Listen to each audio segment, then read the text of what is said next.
that is to define a social and political problem as a medical problem,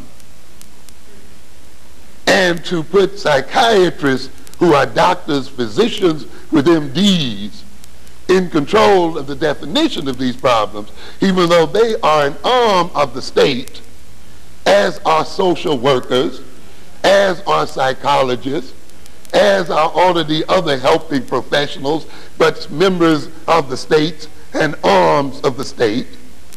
But we are so willing to submit to their authority, such that when they define social and political behavior, and behavior which has social and political causes in medical terms, even the oppressed and the victimized consent to their mistreatment.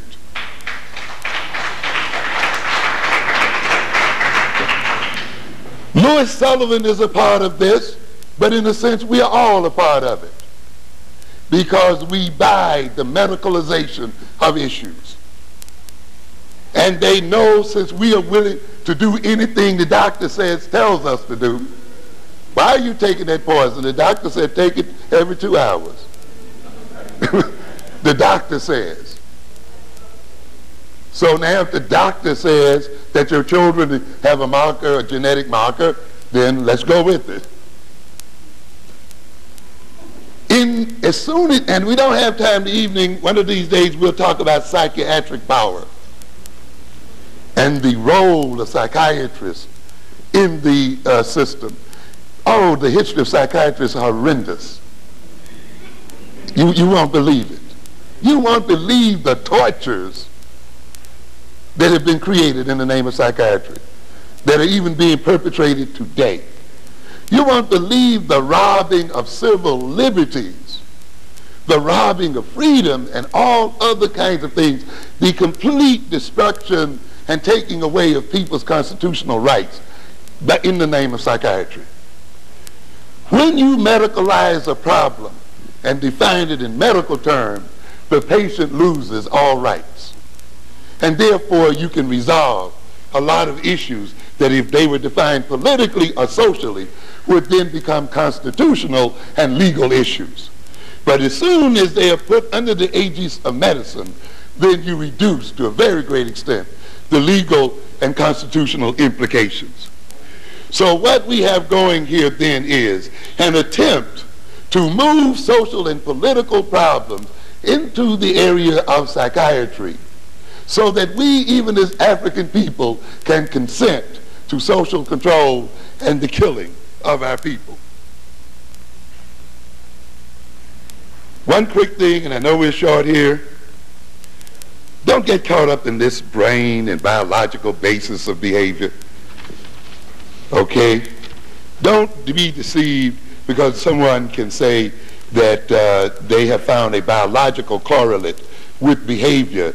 That means it is genetic in nature, or that means it's congenital, or that means that the society has no responsibility for the behavior that the person is committing. Don't buy that baloney, and people run that a lot. You know, as soon as we can locate some kind of brain deficiency and correlate it, then we're ready to say, oh, society is not responsible for it. Are you kidding? Learning and experience physically transforms the brain. Traumatic experiences and even positive experiences changes the biochemical nature of the brain, as well as the neuronal functional organization of the brain, and influences the number of dendrites and synapses and other things that cells use to communicate one with the other.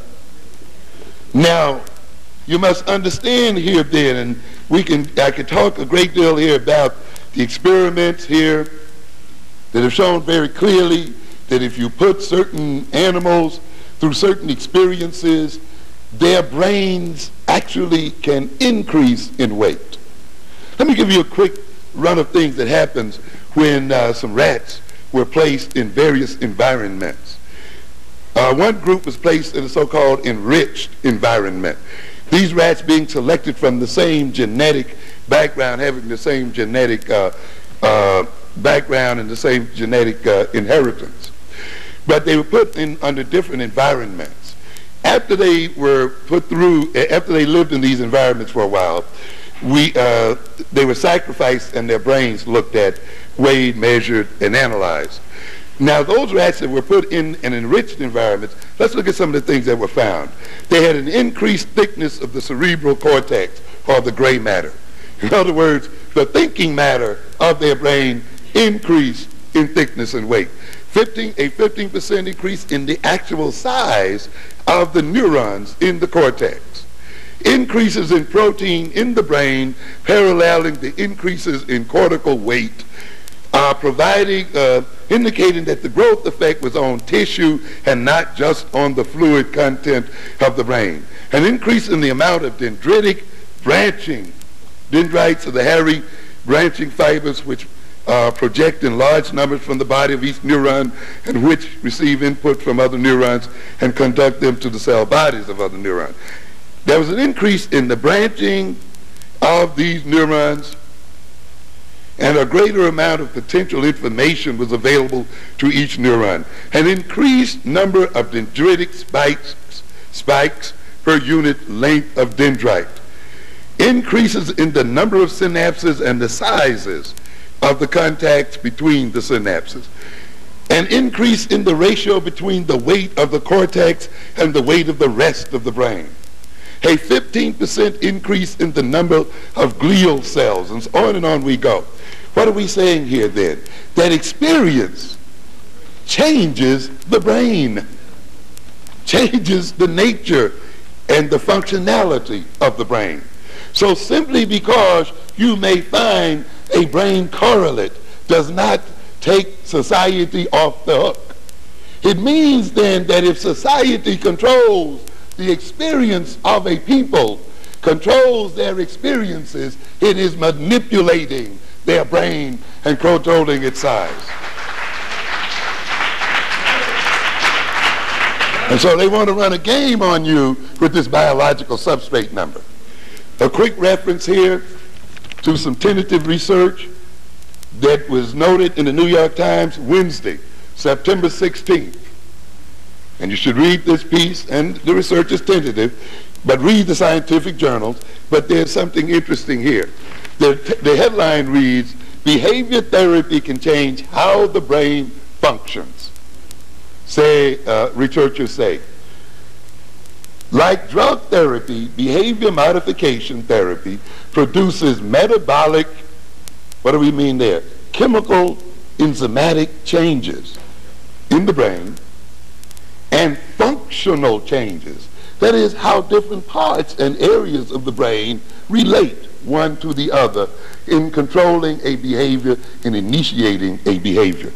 Know what I'm saying? Like drug therapy, behavior modification. This is a non-drug therapy, right? This is a therapy based on social relationships between the therapist and the client. Okay, and that's what we are comparing here. And what does it say here then? Both of these produces metabolic and functional changes in the brains of people with obsessive compulsive disorder.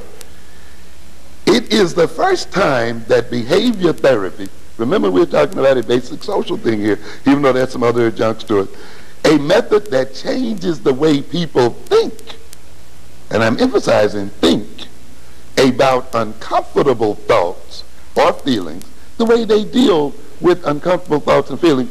This therapy particularly relating to obsessive compulsive behavior, where people are exhibiting certain attitudes toward compelling thoughts and behaviors.